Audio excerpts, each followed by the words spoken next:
Hello everyone. Unit first में ही आज एक टॉपिक जो कवर करने जा रहे हैं हम, that is phloem transport. Phloem transport को ट्रांसलोकेशन ऑफ ऑर्गेनिक सब्सटेंसेस भी कहते हैं, और ये ऑर्गेनिक सब्सटेंसेस या एसिमिलेट्स जो कि लीफ या ग्रीन सेल्स में प्लांट के सिंथेसाइज होते हैं और पूरी प्लांट बॉडी में जहाँ इसकी आवश्यकता होती है वहाँ पे ट्रांसपोर्ट होते हैं। इसलिए इसको, क्योंकि इसके लिए फ्लोएम टिश्यू रिस्पॉन्सिबल है, इसलिए इसको फ्लोएम ट्रांसपोर्ट भी सिंपली कहा जाता है। फ्लोएम ट्रांसपोर्ट में हम फ्लोएम का स्ट्रक्चर भी देखेंगे। फ्लोएम रिस्पॉन्सिबल है ये कैसे पता चलता है, इसके लिए कई एक्सपेरिमेंट्स भी किए जाते हैं, जिसमें से रिंगिंग एक्सपेरिमेंट्स, गर्डलिंग एक्सपेरिमेंट और आजकल कुछ एफिड्स इत्यादि को भी काम में लेते हैं कि जो शुगर सॉल्यूशन बार्क या ट्री के सरफेस के ऊपर कट लगाने से जो सैप बाहर आता है, उसका केमिकल एनालिसिस करने पर भी पता चलता है कि इसमें काफ़ी मात्रा में शुगर्स हैं।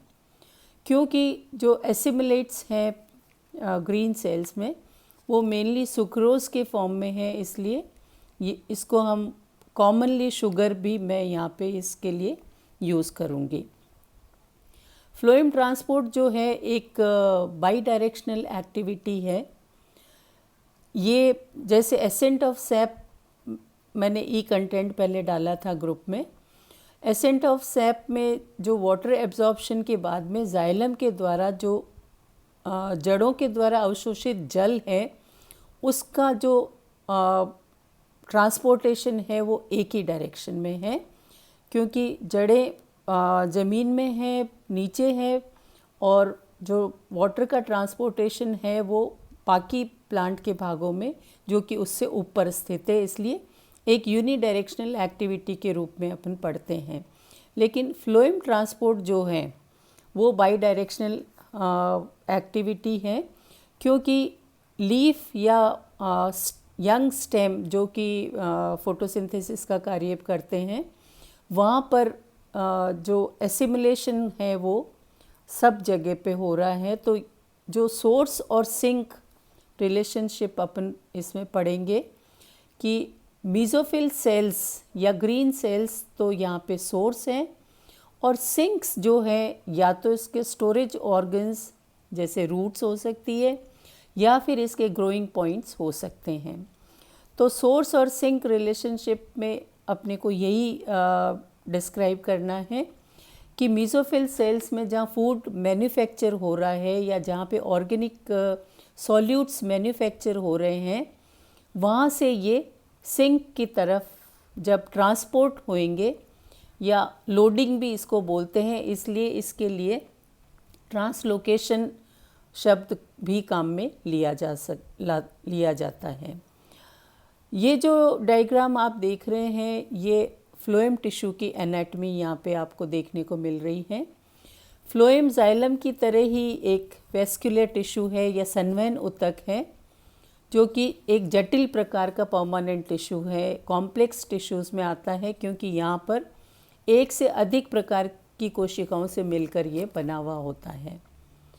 आप इसमें देख रहे हैं डायग्राम में कि ट्यूब लाइक स्ट्रक्चर आपको दिख रहे हैं, जिनमें साइटोप्लाज्म जो है बीच में थोड़ा सा दिखाई दे रहा है और पास में सेल में खाली जगह दिख रही है।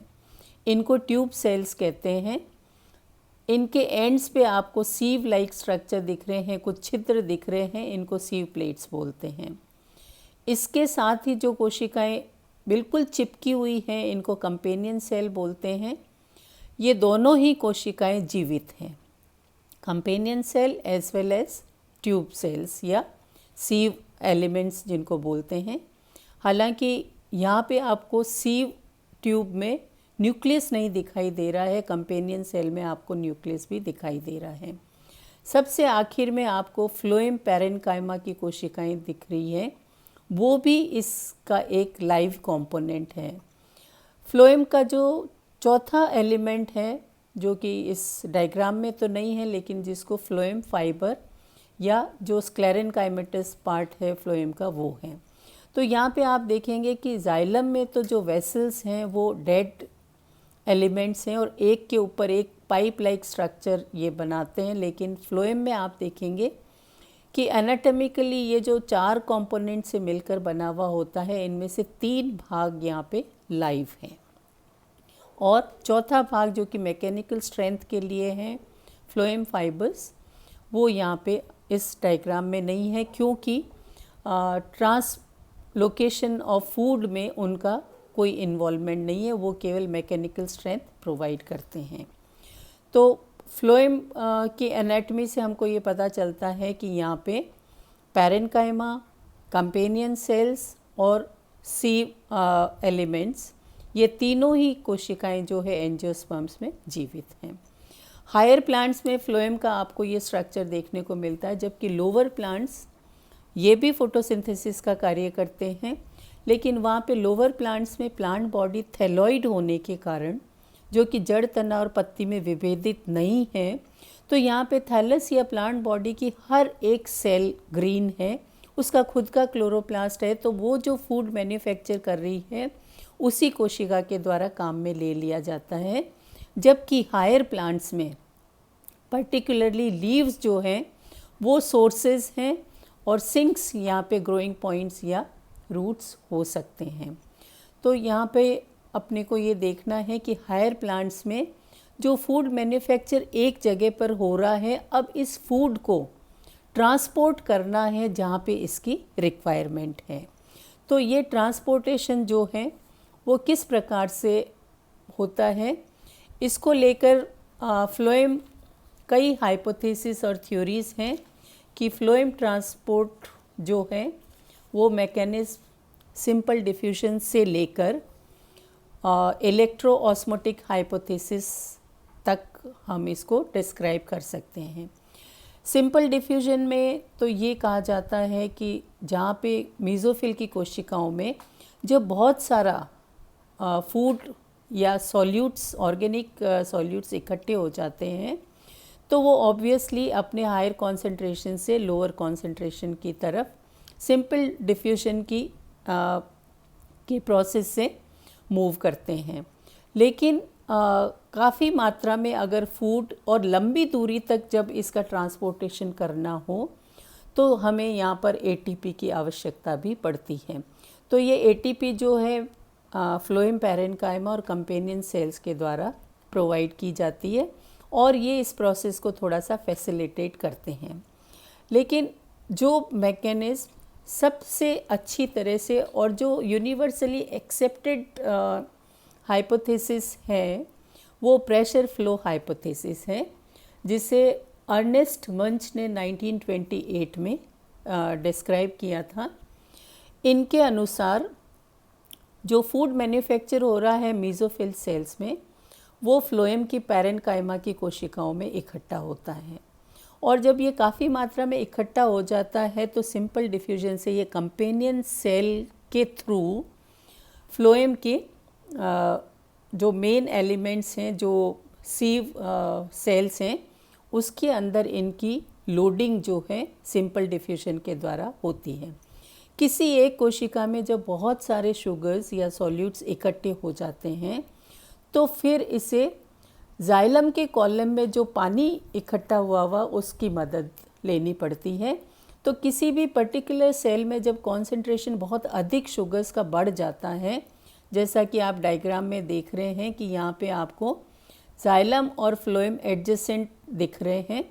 फ्लोएम में जब काफ़ी मात्रा में ये लाल डॉट्स जो आपको दिखाई दे रहे हैं, ये जब किसी पर्टिकुलर सेल में बहुत अधिक मात्रा में हो जाते हैं तो इसे जाइलम से पानी या ऑस्मोसिस की प्रक्रिया के द्वारा पानी जो है इन कोशिकाओं में एंटर करेगा और इसको डाइल्यूट करने में मदद करेगा। जब ये डाइल्यूट हो जाएगा तो इक्विलिब्रियम तक ये प्रोसेस चलता रहेगा और इस फूड का ट्रांसपोर्टेशन जो है एडजेसेंट सेल्स में या जो भी इसके सिंक्स हैं वहाँ तक इसको पहुँचने में मदद मिलेगी।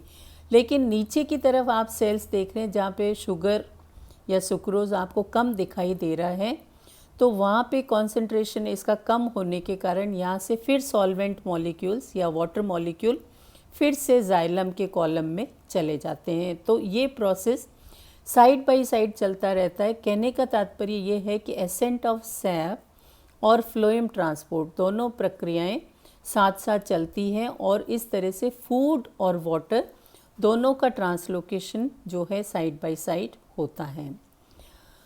इसको और अच्छी तरह से डिस्क्राइब करने के लिए यहाँ पे एक आपको ग्रीन सेल दिखाई दे रही है जिस पे लिखा हुआ है सोर्स।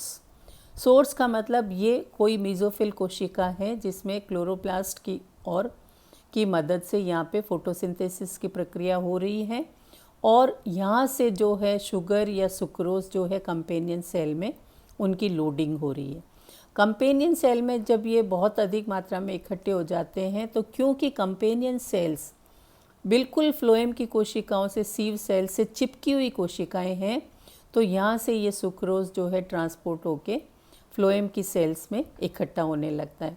जिन कोशिकाओं में ज़्यादा मात्रा में कॉन्सेंट्रेटेड सुक्रोज हो जाता है तो अब ऑब्वियसली ये जाइलम की कोशिकाओं से पानी या ऑस्मोसिस की प्रक्रिया से ये पानी लेके डाइल्यूट होके और अब ये इसका ट्रांसलोकेशन जहाँ पे इनकी कम है कॉन्सेंट्रेशन वहाँ पे होता है।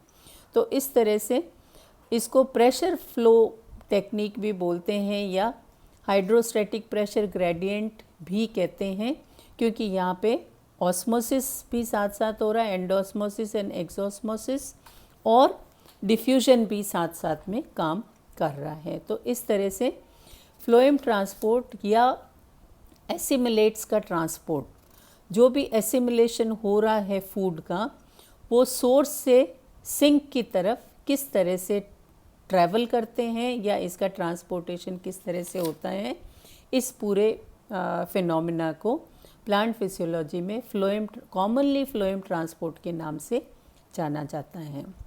तो ये मैकेनिज़्म जो है एक इम्पॉर्टेंट टॉपिक भी है जब हम प्लांट वाटर रिलेशनशिप, जब पादप कोशिका के जल संबंध पढ़ते हैं तो उस समय फ्लोएम ट्रांसपोर्ट को भी पढ़ना आवश्यक होता है। इसी के साथ ही आज का ये वीडियो लेक्चर ख़त्म होता है। Thank you.